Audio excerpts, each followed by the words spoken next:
Alright, good day class. I am recording this lecture video to compensate our discussions for the topics that we are going to be including in the examination.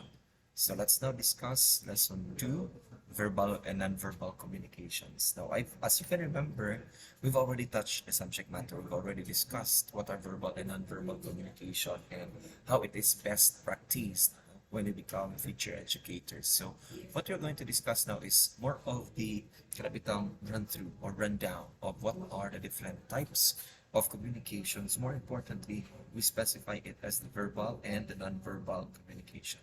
So we have the two here that are commonly used as an example of discussing types of communication, because this is really the most common type of communication where we use to communicate and to let our ideas, emotions, or opinions be heard by the people that we're talking about. So, with this regard, let's first discuss what is verbal communication. This is a form of communication wherein the characteristic is the usage of oral and written language. This form of communication, words are used to bring across a certain message. Take note, oral and written. So kung may verbal, dili na siya pasimot na sinasabi. It is also part and parcel sinusulat, right? Oral and written language with the uses of words or with the usage of words, okay? So when we further discuss verbal communication, there are two main ways in which human beings communicate verbally. That is through speaking and writing. So as you can see in the illustrations, they are executing verbal communication ways in how we communicate verbally, writing, and through speech. Verbal communication includes reading, writing, speaking, and listening. Where in fact, these are the four ways we can use verbal communications. Each of these is a skill, and effective use of each is necessary for communication to take place. Now, what are the different elements of verbal communication? First, we have voice tone, voice speed, voice volume, language, vocabulary, and grammar. So we have identified 6. Now, in discussing voice tone, this is the basic that it can come into play even when you're not uttering words per se. This is even when you simply make a sign or when you laugh or your voice tone modifies how it is likely to be interpreted. Voice tone is also when you when you do use words, the tone in which you say them can make all excuse me, can make all the differences. Tono sa iyong pagkastorya. Voice speed, on the other hand, is how fast or how slow you convey a particular message or particular emotion. So, for example, speaking fast can convey an excitement or agitated feeling, while speaking slower can convey a steady, reliable feeling. But nonetheless, speaking very slow can let someone know that you're either bored or tired. If you've ever experienced someone speaking at a speed that is incongruent with the content of what they're saying, you know how this can stand out. Meaning to say, if you're talking about something using a speed that is not really accurate, dili tugma sa kung unsa iyang ginastorya, you can definitely see it stand out, or you can definitely see it karabitaw differently from what it is supposed to be seen or supposed to be interpreted. Now let's talk about voice volume. Volume can range from a whisper to a scream and everything in between. A very quiet voice can represent that you are sharing something that you don't want overheard, that you are being mischievous, or that you are depressed.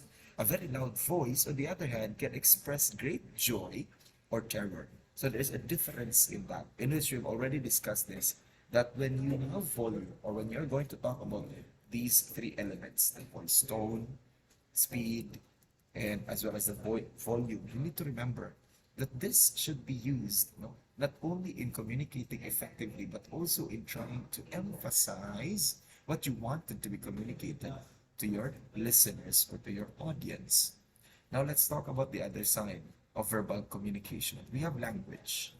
Language is a system of conventional, spoken, manual, or written symbols by means of which human beings, as members of a social group and participants in its culture, express themselves. Okay? So, conventionally, this is spoken, manual, or written symbols that we use, no, as human beings, that we use to express ourselves. Why do we use this? Because we are members of a social group and we participate in the culture of that particular social group. So we use the language, okay, spoken, written, or manual. Now, the functions of language include communication, the expression of identity, play, imaginative expression, and emotional release. So that's one of the many functions of language. Another is vocabulary. Vocabulary is similar to language. However, vocabulary knowledge implies a rich understanding of the word. Kung ang language class incorporates a lot of factors and elements such as spoken, written, um, etc., that we can use to communicate, express our identity, play, imaginative expression, or emotional release. Vocabulary now implies a rich understanding of the word or words. It means knowing a word by definition and association, experiences with associating experiences with that particular word. Say for example, we talk about the word is benevolent. So na benevolent, sir, di ba kayo familiar anak? By definition, benevolent is synonymous with the word generous, mapagbigay. So you now try to associate different experiences with the words or with the word benevolent. So that is one way of showcasing rich understanding of word or vocabulary knowledge. Now, as a verbal communicator, your words are your toolbox, your talent, or your set of ingredients. The more broad and diverse your vocabulary or the use of words, understanding of words, the more effective you can be in expressing yourself to others. But take note, when we talk about vocabulary knowledge, this also goes without saying that the vocabulary knowledge of your kausap is also a factor. Kasi nga, if you have a very broad and diverse vocabulary, pero imong kausap has very little, very narrow, then efficiency in communicating might be to one way. For example, effective ka makipagsalita or makipag-communicate because you know how to express yourself, but the person cannot. So that's something that you need to consider as well. Now, grammar is the set of rules on how words connect into phrases and how phrases connect into sentences and how sentences connect into paragraphs and so on and so forth. So these are a set of rules. You could employ the most impressive vocabulary on earth, but if you put the words into an order incompatible with the rules of grammar, then it will not sound very credible or convincing. And grammar varies from one language to another. Take note. So therefore, whichever language you plan to use, make sure that you learn the grammar rules that it requires so that you will be able to understand and so that you will be able to be understandable to your kausap. Hence, you will sound credible and you will sound convincing. Now, let's talk about nonverbal communication.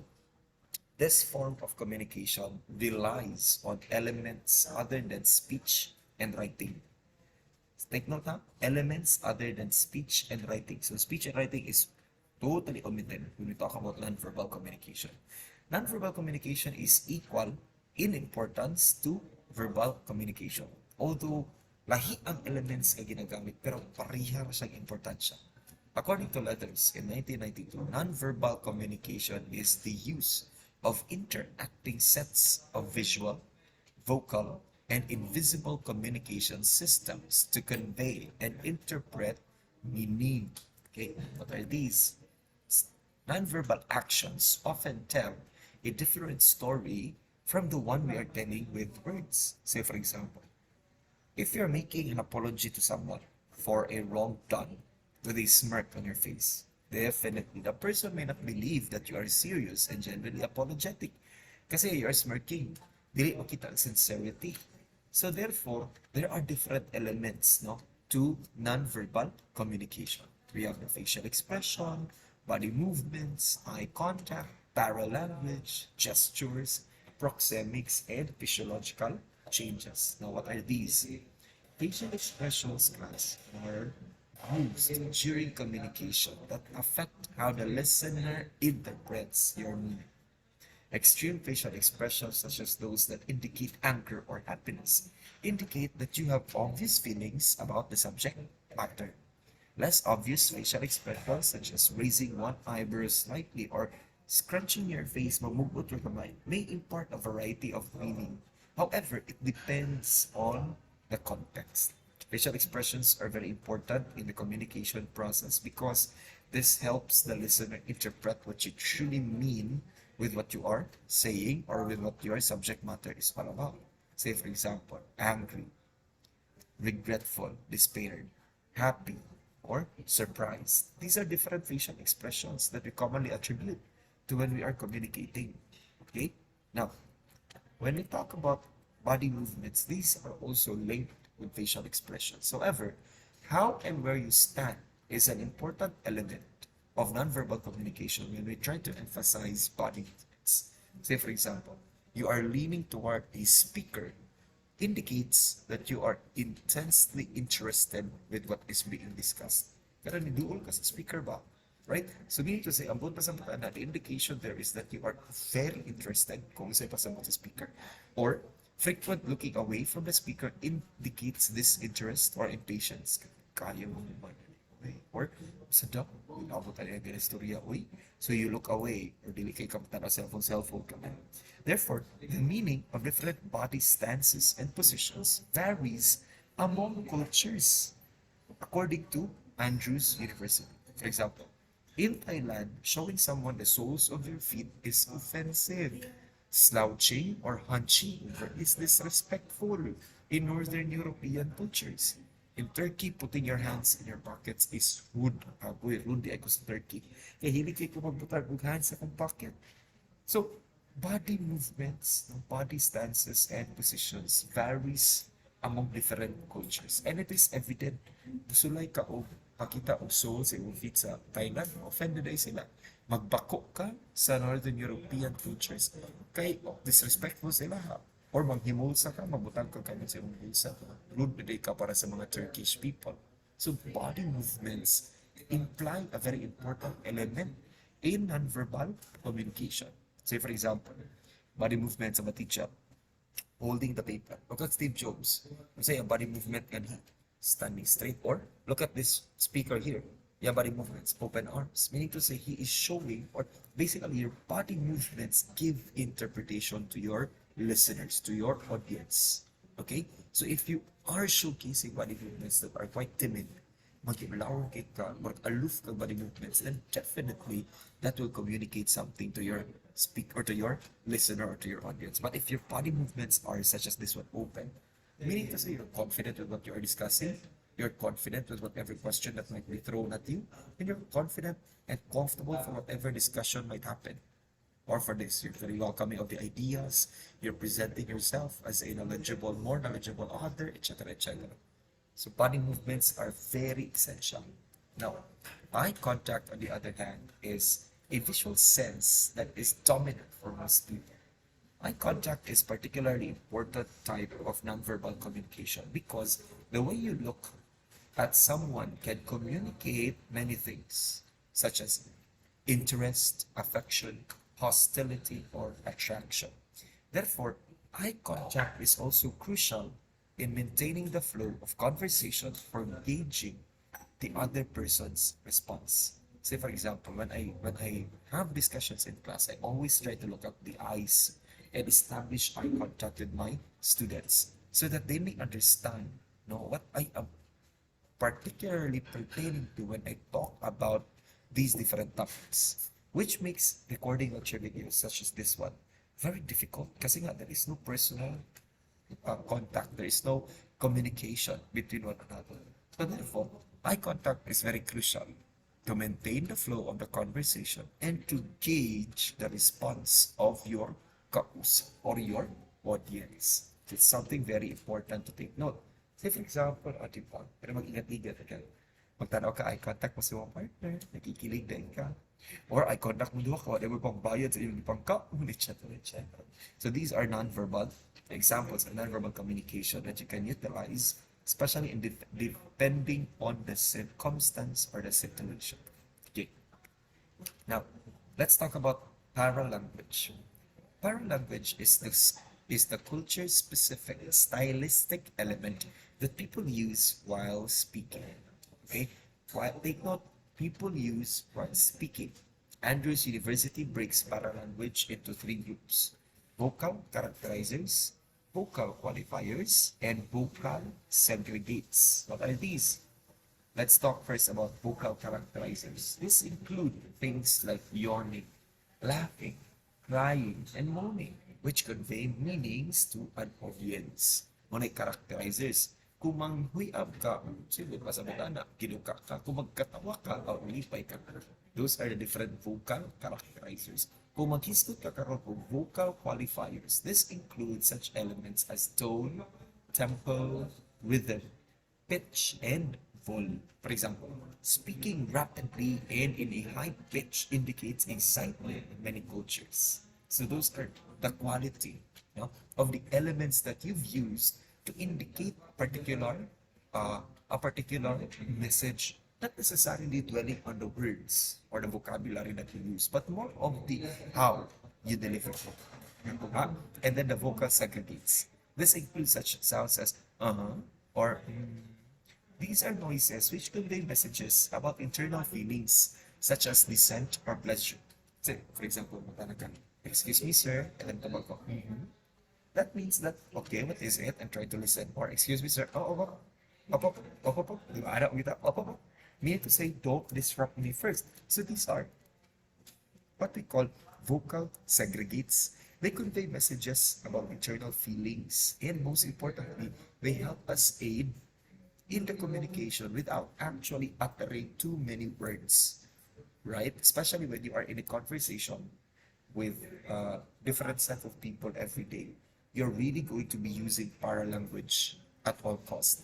Katawa ka, mas hindi kayo interesado, katawa ka, to convey that you are interested, mas hindi ikaw plastikan lang. So that's a vocal characterizer. Or mag-istorya ka, and you're going to be very cautious, and you're going to emphasize yung tono, yung rhythm, pitch mo, yung volume, ang kapaspasan sa yung pagkastorya. So those are qualifiers. Kung mag-segregate ka, mo siya mga noises. These are just noises, not really necessarily words. But, so paralanguage, again, is the understanding, of the different culture-specific stylistic element that people use while speaking.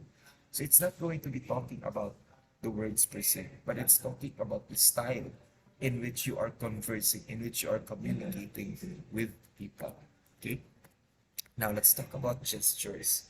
Gestures, class, are woven into the fabric of our daily lives. Naandiyan ang mga gestures. Whether we wave, we point, beckon, or use our hands when we're arguing or speaking animatedly, expressing ourselves with gestures, often without thinking, is a given already.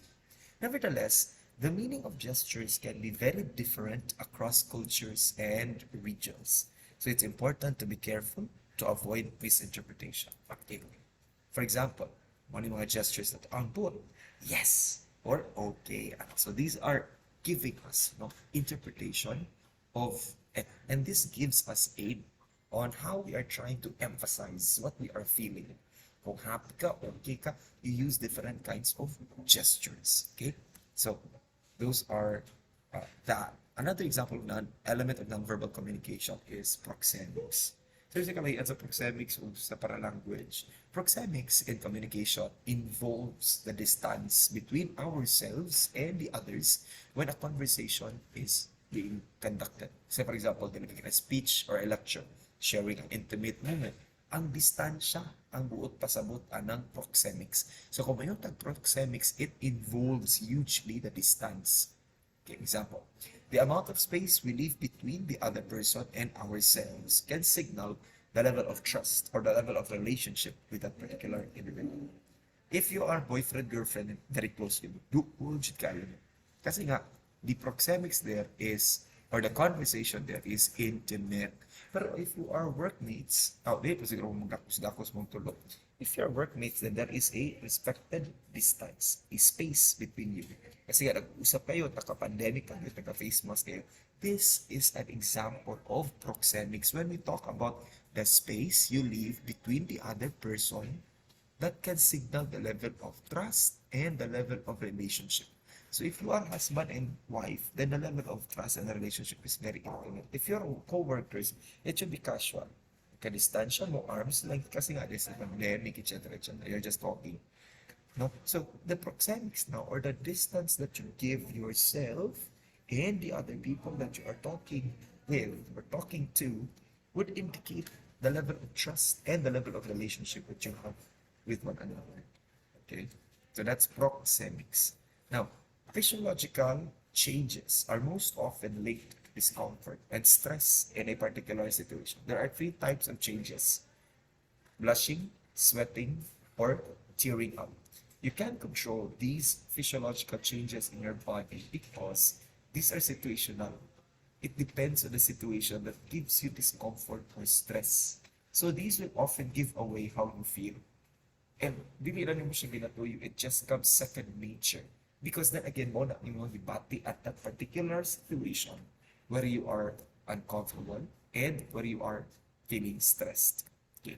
So for example, nag-blush ka, ipaningot ka or nihilak ka.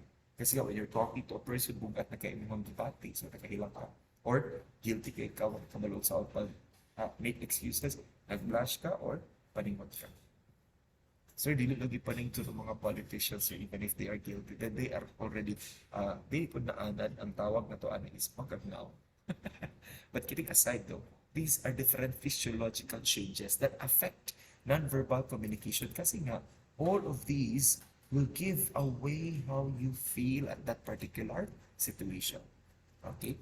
Now, in discussing verbal and nonverbal communication, I hope that you were able to jot down the very important gists of our topics.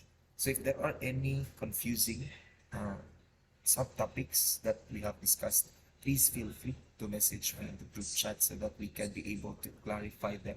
And please keep posted for the third lesson, the lecture video on the third lesson that I will be posting, and then that I will be sending the link on the group chat.